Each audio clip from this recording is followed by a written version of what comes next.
Good morning. Welcome to the Come Together California Mentoring Conference DEI discussion. I will begin by introducing myself and setting the intent for and format of our session. My name is Amy Mangan, and I use she, her, and hers pronouns. I am serving as co-moderator today, and I have been the executive director at Big Brothers Big Sisters of Santa Cruz County since 2019.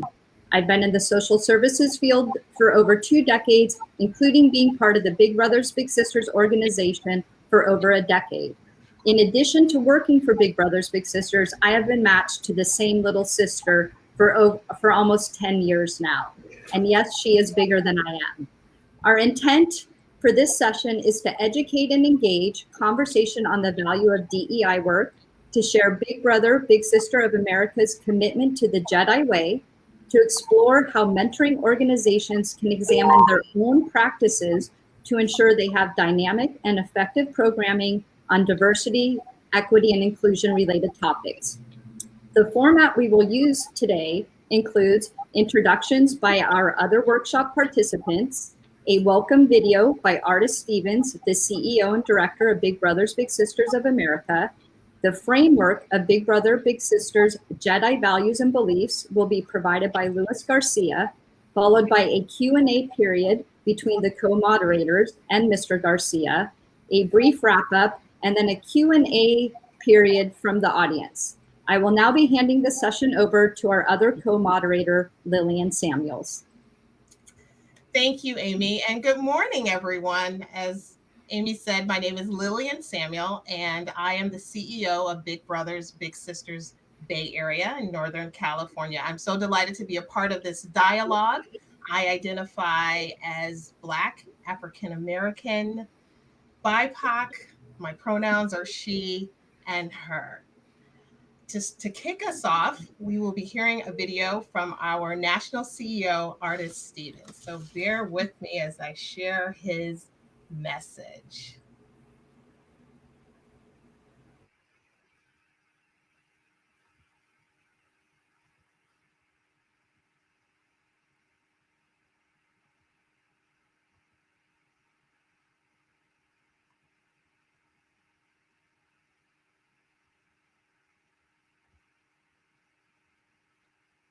Hello, everyone. I'm Artis Stevens, President and CEO of Big Brothers Big Sisters of America.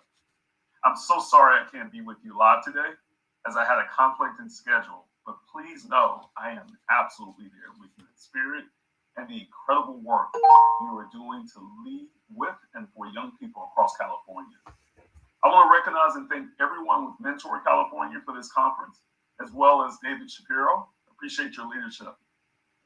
And to the amazing Big Brothers Big Sisters team members across California, you are making an impact.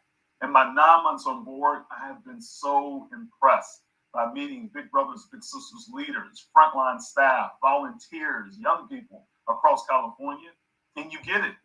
And you know the only way we're going to make big change to help more kids is by doing it as a community and as a village. And it's always a great opportunity when our organizations can come together to share ideas, best practices, just connect on what we're doing so that we can make a difference. Now, as we all know, our work is more important than ever before. Today, 1 in 3 kids in America are growing up without a sustained positive mentor to provide support and guidance in their lives. And as you've seen in your work every day, this pandemic has exacerbated challenges our youth are already facing: economic uncertainty, social isolation, racial tension and unrest, which can make it even harder to overcome in marginalized communities where inequities exist so far beyond. And while we recognize these challenges, we also know there's hope, because our kids are resilient, they're strong, they're determined. And with organizations like ours collectively keeping those things in mind, we can empower kids on a path to a stronger and brighter future. When the founders of Big Brothers Big Sisters thought about what was going on in society more than a century ago, it was from that same spirit. Yes, the times were different, technology didn't exist, and the influence of social media wasn't even a thought. But what they did see was that these young people coming in and out of the justice system, in the same way that you see young people today, had all the potential in the world. They knew that kids only had access to opportunities and positive relationships. It could help them grow. It could help them see and explore possibilities. It can help nudge them to the place that they could make a difference in their lives, their families, and their broader community. That's how Big Brothers Big Sisters got its start, as an innovative alternative to the juvenile justice system. We were born out of justice to create equity for all kids, bringing together diverse communities so that every kid feels included for the promise of opportunity and a better life. And that's why we call ourselves a Jedi-focused youth empowerment organization.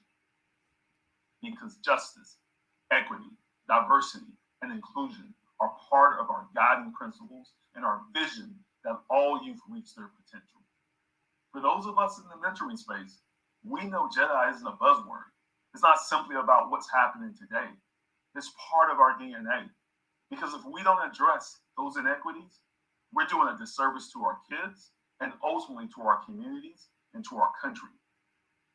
I'm so excited today that Luis Garcia, our Director of Program Innovation and Effectiveness at the National Office, will join you for a discussion on Jedi. But I wanted to touch on a few of those national initiatives that we're working on. Now, earlier this month, we announced our first National Jedi Council.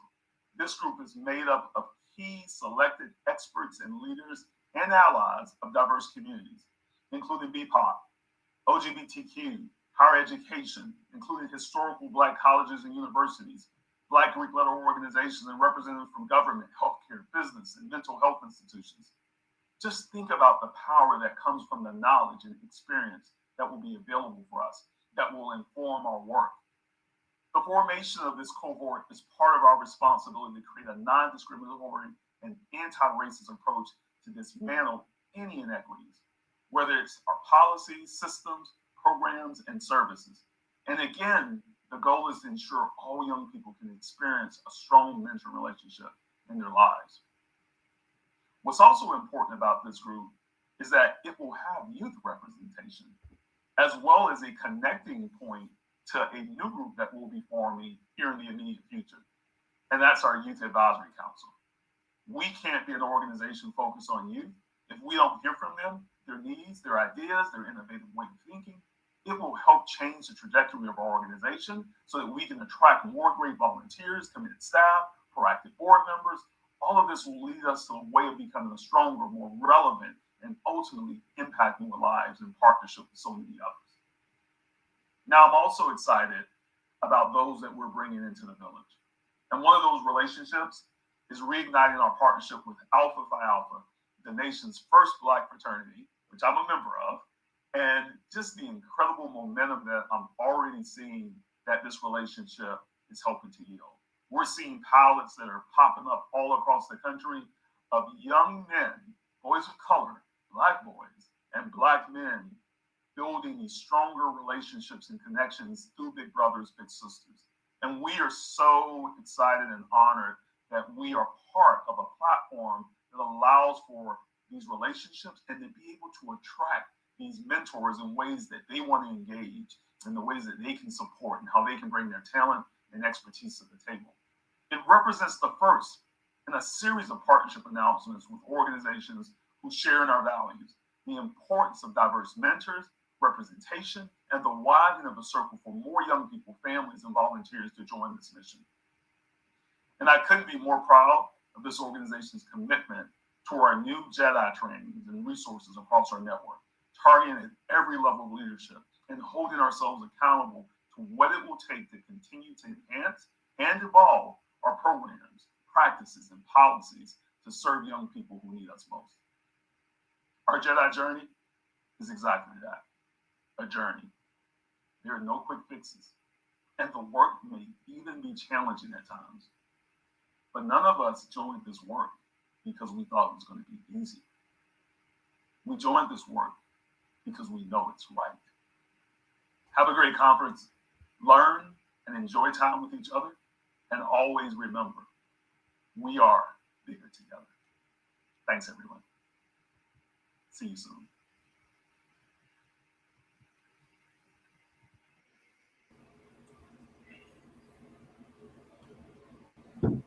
Awesome.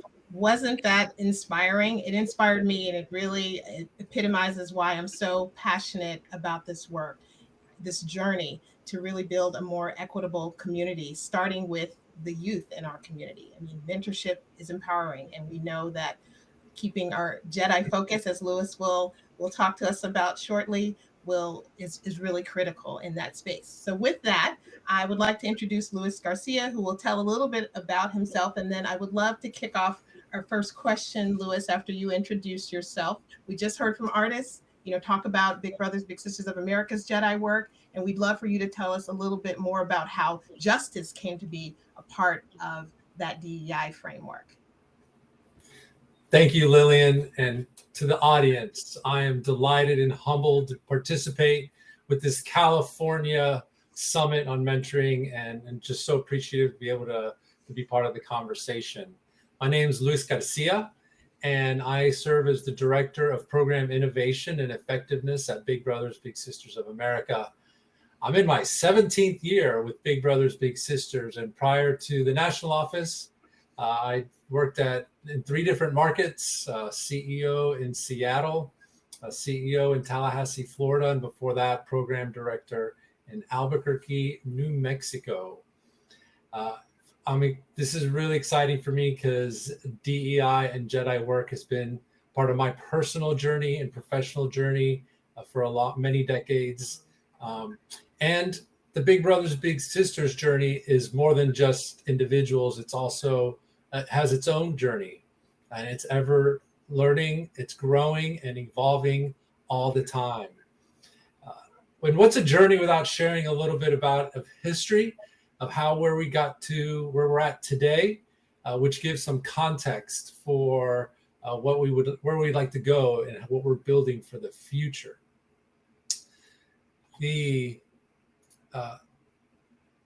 Switching there. Big Brothers Big Sisters has a strong, revived commitment to equity, inclusion, diversity, and justice in all of our work. In early 2020, we published a broad Jedi commitment in a statement for our values and the commitment to the Jedi. And we broadcast it to our network and to our partners. It expanded our commitment to equity and justice from general non-discrimination statements that many of us had previously. We were very thoughtful to include all individuals and very intentional to bring in parents and youth voice to the forefront, which was not part of our previous commitment statements. And we wanted to be explicit about not just being non-discriminatory. We had to include being anti-racist and having an anti-racist approach in our commitment to dismantling inequities within policies, systems, programs, and services. And we take this new commitment to heart. It's not enough to say we are committed to justice, equity, diversity, and inclusion. We have to be intentional, to be constant listeners and learners, and to bring about change within our own organizational operations and policies so that we can fight for equity in all of our communities. And just remember, at the heart of all this is a commitment to ignite the potential of all young people. So we have to ensure together that all young people have the opportunity to have a strong mentoring relationship that will impact them their entire lives. At Big Brothers Big Sisters, we feel it's a responsibility to educate ourselves and others, to empower youth and their families and all stakeholders. And we must not just accept things as they are. We must elevate our understanding through tough dialogue and conversations. Our revived Jedi focus began a few years ago. And when I say revived, I mean a full-blown, energized, it is on with artists as our leader. And with the grassroots momentum that has been building up from our local markets the past several years. But part of the journey takes us back about 15 years to the early 2000s. We don't want to go a little much before that, but we had significant funding at the national office to launch what was then called Hispanic Mentoring Initiative and Black Mentoring Initiative and Native American Mentoring Initiative. And we had a multi-year plan to look at all the different operations at Big Brothers Big Sisters, marketing and recruitment, partnerships, our service delivery model, and our operations and policies, and the data. And we started some early stages of embracing diversity and inclusion inclusive platforms and resources. And remember, this was all before the acronym DEI was part of the mainstream. And it was an energetic time at Big Brothers Big Sisters. But what's important to note in the story is when funding ran out, a lot of that work stopped, and it stopped being fed at the national level. But where it did stay alive and flourish was through local efforts and partnerships, and our individual leaders across the network kept it alive. Just a few years ago, recently, when it came time for the governing body that represents our affiliate members, it's called the Nationwide Leadership Campaign. We wanted to update its committee structure, and part of the intentionality was we weren't just going to create a DEI committee on the side, but rather the DEI committee was going to be a lens that we put across all governance, all committees, all the work of Big Brothers Big Sisters. And so the marketing committee, the fundraising committee, all those committees had a responsibility and accountability to the DEI committee to make sure that that lens was part of all the policies and the way that things were being looked at.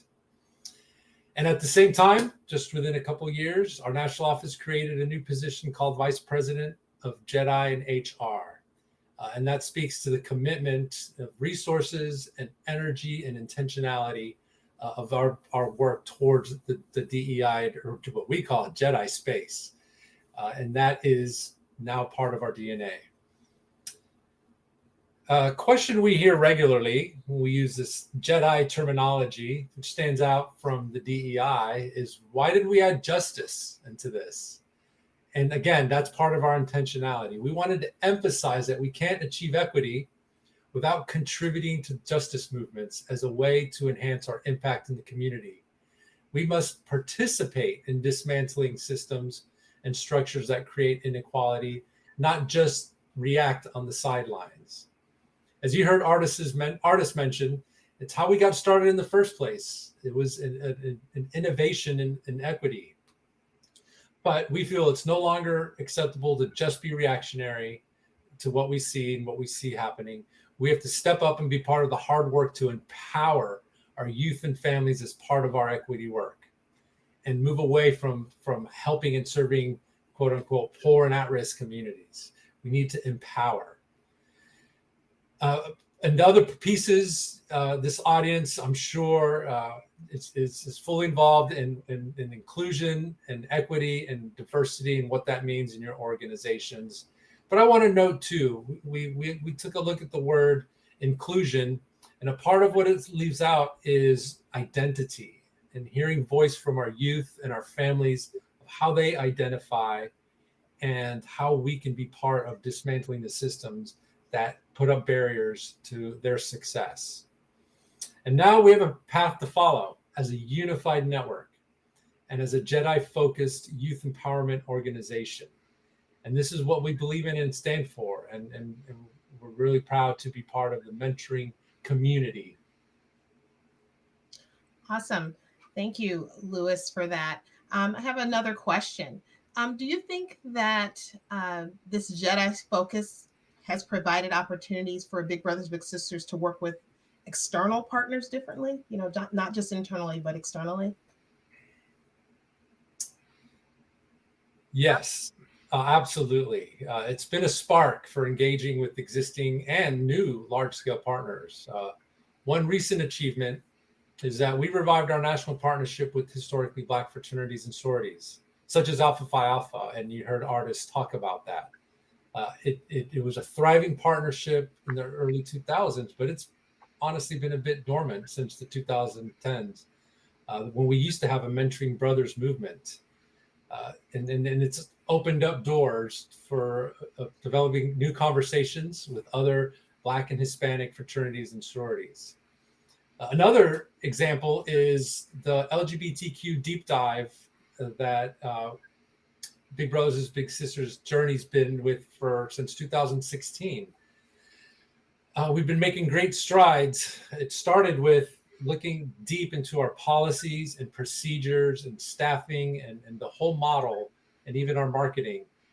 And it's led to building safe and affirming mentoring services for LGBTQ youth, parents, and Biggs. And it's enriched our relationships with mental health partners and funders, and it's elevated our access to queer mentors and youth to our mentoring programs. Part of the partnership and how it's impacted us externally too is that work was the framework for the 2019 LGBTQ supplement to the Elements of Effective Practice for Mentoring. And that was put together in partnership with the National Mentor Organization. The document provides guidance for recruitment, screening, training, matching, case management, closure procedures, and evaluation specific to LGBTQ work. And I know, Amy, I understand your organization is the trailblazer with an innovative program that I know you want to share. Yes, thank you so much for the opportunity and for the question, Lillian. And I really love sharing this example because this is an example for us of a couple community partners came to our agency. So it was something locally that brewed. And we have a queer youth task force, and the leader of that, along with a mother who had started a trans family support group, and another community member approached our agency in 2015. So even before Big Brothers Big Sisters of America had really taken this work on robustly, we were really fortunate that somebody already recognized the value of the mentoring work that we did and realized that it could be an effective model for serving this particular population as well. And so we have been able to match young trans people with trans adult mentors. And when we had the opportunity come to us, we immediately went ahead and we were excited about the opportunity, but we made sure that we checked in with our board and our staff, and we got buy-in. We provided training, and similar to what Louis mentioned, we used our community partners to help us evaluate our services literally from the time anybody engages with our agency, whether that might be in the format of we're tabling at an event, an email is sent out, how our office looks physically. And the examples I'm just briefly going to provide are that we do things like we include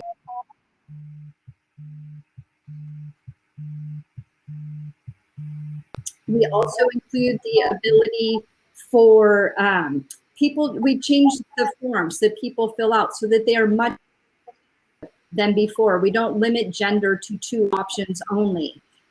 So just every different way that people interact through our organization now, it's very apparent that we are LGBTQ allies, that we have our trans mentoring program. We share this openly with every single individual that engages with us, whether it is a potential big, it is a family, it is a donor, it is a board member. We like people to know the work that we're doing so that they're aware of what they're investing and engaging in.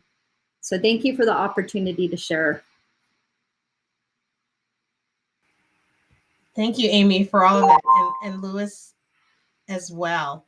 It really brought to mind for me as a fundraiser, and as you may not know, I'm very new to the Big Brothers Big Sisters movement. And so I'm really thinking about this work around how it affects, how important it is with our donors and our funders and board members, and how they should be engaged in this DEI Jedi journey. So some might think it's just for staff members who work with the families and youth. I mean, what are your thoughts on the larger community and some of our stakeholders? Yeah, it would used to be easy just to say, oh, it's just for the service delivery staff, right? And it's not part of the whole organization. But our Jedi framework impacts all aspects of Big Brothers Big Sisters. And I would guess most likely for each of your mentoring organizations, for everyone in the audience. We're building it as a framework for all stakeholders, including littles and their families. We have a responsibility to not just help other stakeholders be aware of diversity, but we also must look at our policies and procedures, our governance models, and everything to assess our recruitment processes and our messaging, our enrollment and screening policies. Part of the volunteers is not just our mentors, but our board members. And how do we embed onboarding and orientation to our work, our equity work, our justice work, with supporters and board members, and why it matters that we are a Jedi-focused organization, and why it matters to our local communities and for the health of our families and the youth we serve. Part of that commitment was investing as a federation into a very comprehensive Jedi training module for staff and volunteers. And volunteers are mentors and board members. We're looking inward at our standards of practice to identify ways to not just offer this training to stakeholders, but how do we put it in front of the stakeholders and make it mandatory to offer who are engaged so that they can come along on our journey and having impacts in justice and equity space. The module takes participants on an educational, inspirational, instigative, and important journey about our terminology specific to the Jedi work. It introduces some folks who may not have had the same introductions to the history of racism in America. And it speaks to the systemic racism and the systemic obstacles that come in play into American society and how it relates to the lives and empowerment barriers for our youth and our families. There are hundreds of resources that we've invested in providing to our network, and it's available on our internal learning platform system. And we are very intentional on how do we train and change culture and behaviors so that is beyond our service delivery staff, but it's for all levels of leadership, governance, and partnership. You know, another way we've used our Jedi framework outside of the service delivery staff has been in our outreach with media partners in the different channels where we have developed relevant messaging, not just what we want to say as big brothers, big sisters, but more as what is relevant and has humility and is purposeful, but specifically for Black, Hispanic, and indigenous media channels.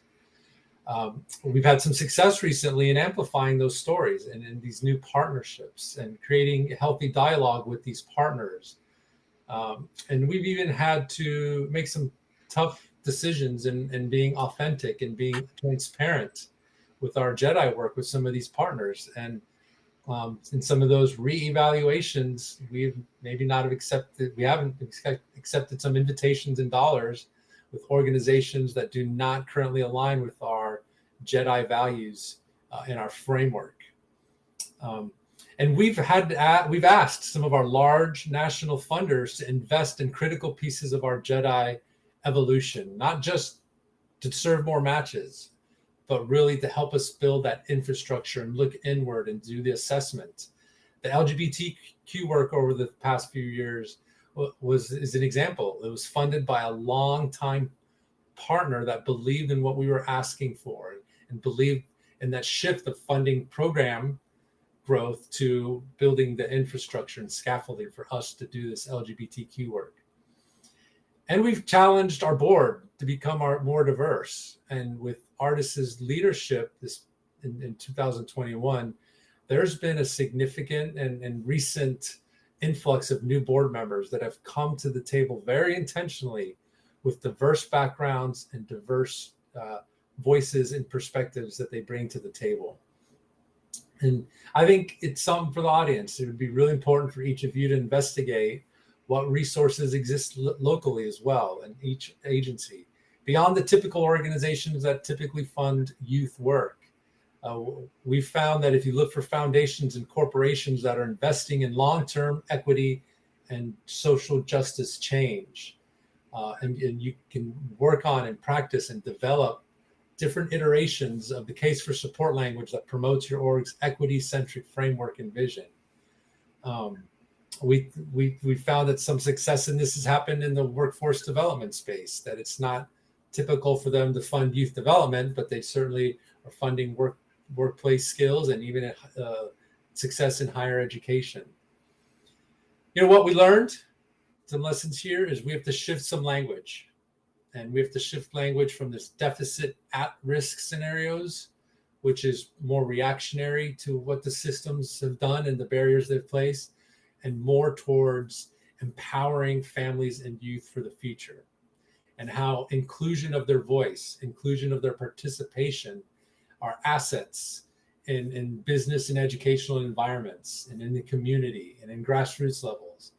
And then that will slowly change these systems much quicker than just being on the sideline and being reactionary.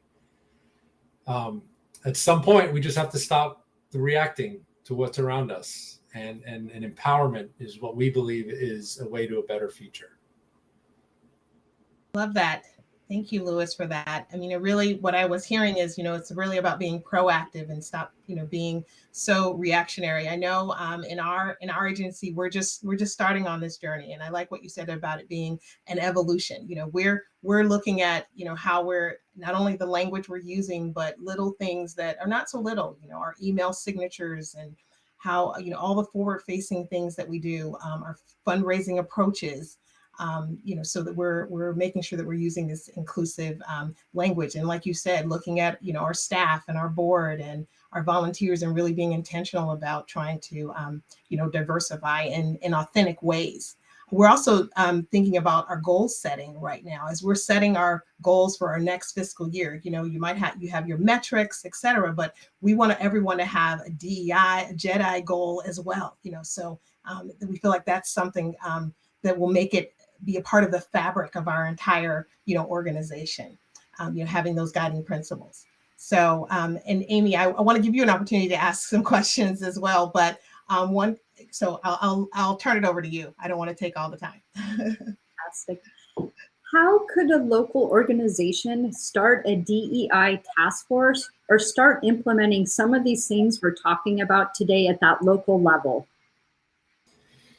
Yes, and I think what might be useful is to share a little bit about our journey again, and what we found some pieces to be helpful and spotlighting some places for advice.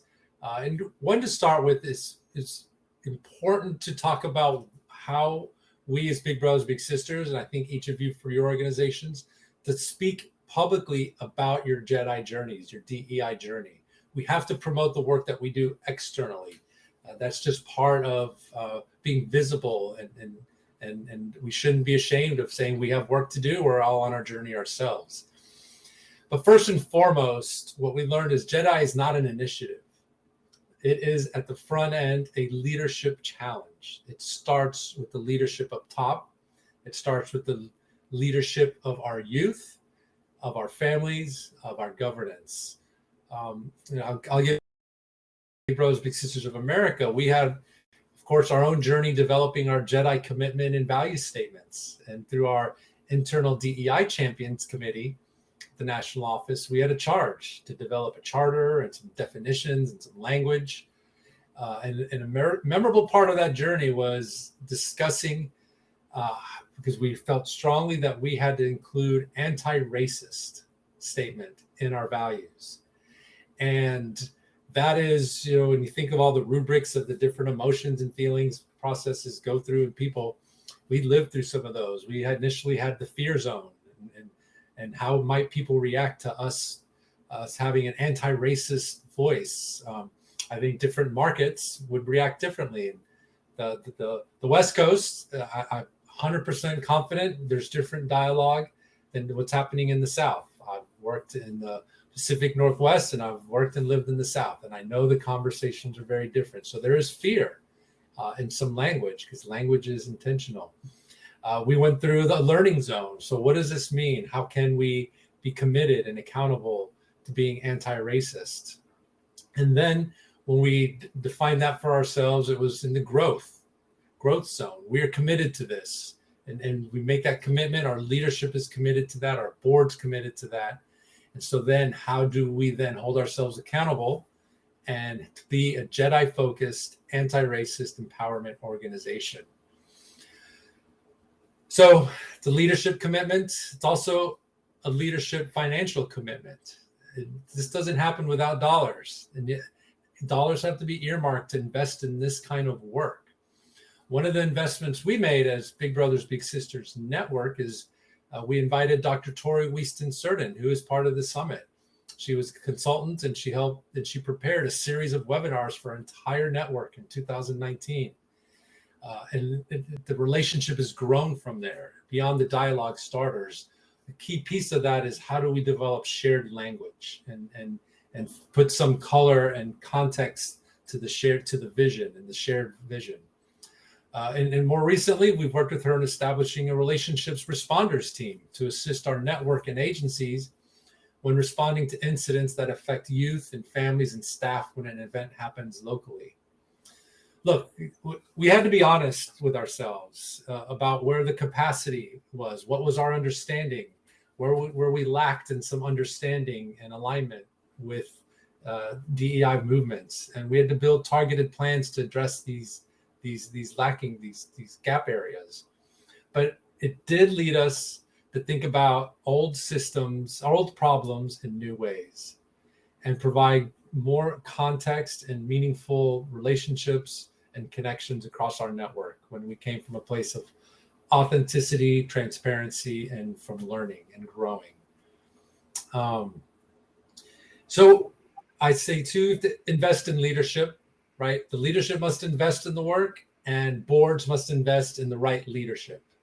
And leadership must invest in their management teams and their senior leadership teams, because the feedback loops are just as important as the words and statements and commitments that come out in the end. The feedback loop from the employees, from other stakeholders like the families and the youth and school partners and even funders. We have to look inward, and we have to look around, and we have to look at all the different feedback loops. And in looking at your organization's values, do your values have an explicit mention of your commitment to equity? Is it beyond just diversity and inclusion, but does it include equity? How broad are the values adopted within your organization? Are they just on the poster and in the documents? But really, how do you live those values? How do you bring it along to the board? How do you engage with partners and have dialogue and debate with funders and partners and community organizations and grassroots organizations that may question and come to you and say, you know, we may not believe, or we have this perception. How are you really committed to what you say about fighting racism and building equity? To hear these voices are really important, that they come from the mentors, they come from the youth, and they come from the families. They haven't always been part of feedback loops, and more than just through regular service delivery interactions. There should be some intentionality outside of regular service delivery interactions. They should be intentional and in a healing space, and that just should feed the entire empowerment framework.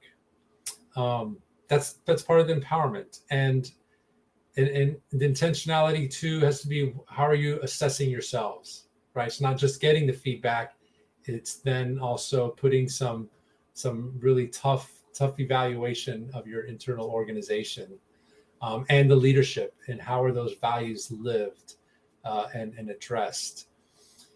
The conversations are going to be uncomfortable at times, and they need to evolve and move beyond just talking about race or talking about gender or talking about identity or poverty or whatever it is, but really, so what are we doing about it? Why does that matter? What biases do we have in our own beliefs as individuals, our beliefs and procedures as an organization, and call them out, no matter how uncomfortable that transparency is. It's all part of becoming aware and being a constant learner. And it's not just the responsibility of one leader or the chair of the DEI committee or the HR director to facilitate and have these conversations. It's everyone's role in the organization and as a stakeholder to be involved in these conversations. It's also not an excuse, I would say, and I could say this because I was a CEO that went through this process a couple of years in developing our value statements and how equity and social justice was part of it. Is can't use the excuse that we don't have time or money for it, because that will lead to less time and money in the future if we don't do the right work. It's not a side project. It is our work. it being a empowerment, Jedi-focused, equity-focused organization means it is our work. And so as leadership, we have to have the humility to go through that process and do the evaluation. A couple other things I want to add, and from experience too, is we can't just rely on our BIPOC, our Black, Indigenous, people of color, and queer partners and employees to do the work. It's everyone's responsibility. It's got to be, the hard work has to be done by all, but especially the leadership. And keep in mind, it's not a destination. You don't get to a place of equity and Jedi mastery. It's a journey. It's ongoing. And leadership needs to be prepared for that. This is an ongoing process. And in different times, can leadership develop healing spaces for maybe some staff trauma that gets triggered or brought back to life from their experiences or from the work that they do. It may even open up wounds about their own workspace and the lack of equity, or celebrate the equity that exists in the workspace, like job titles and pay levels and benefits and tools to empower families and our youth. So I just think everyone will react differently. Intentionality works, and change must take place for achievement to occur. I think as an industry for youth mentoring, in order for us to achieve some of the things we want to do, change must take place. Absolutely. Louis, I know we didn't plan this, but that was a perfect segue to our closing. Unfortunately, we're running out of time. It's such a rich dialogue, and you have really just inspired us all. We only have a couple minutes, and I was hoping I could close with a poem that one of our California agencies uses as the work. And I think we'll adopt it as well. It's called An Invitation to Brave Space. And I'll just read it quickly. Together, we will create brave space, because there is no such thing as a safe space. We exist in the real world. We all carry scars, and we all caused wounds. In this space, we seek to turn down the volume of the outside world. We hope to amplify voices that fight to be heard elsewhere. We call each other to more truth and love. We have the right to start somewhere and continue to grow. We have the responsibility to examine what we think we know. We will not be perfect. This space will not be perfect. It will not always be what we wish it to be, but it will be our brave space together, and we will work on it side by side. With that, we may have time for one question in the chat. There have been so many rich questions. Obviously, this is a journey, so we'll keep talking with each other. I do see a question in the chat. It is the DEI, is the training available to our bigs? And the answer is yes. Our Jedi training is available to all our bigs. It's available to show to board members. I know agencies have even given access to funders to give them insight into what it means to be a Jedi master within Big Brothers, Big Sisters. That's through the learning exchange for everyone in the audience who's with Big Brothers, Big Sisters. So that access is available. Thank you. Thank you all. I think with that, we may need to close. Yes. Fantastic. Thank you everyone so much for participating today and joining us on this important journey. And we look forward to continuing to work with everyone within our state, within our nation, within our own communities, within our staff, our board, all of those important vital networks to continue this journey together, so that we are doing our very, very best to be serving the families and youth that we work with in the most equitable way possible. Thank you. Thank you, Louis and Amy.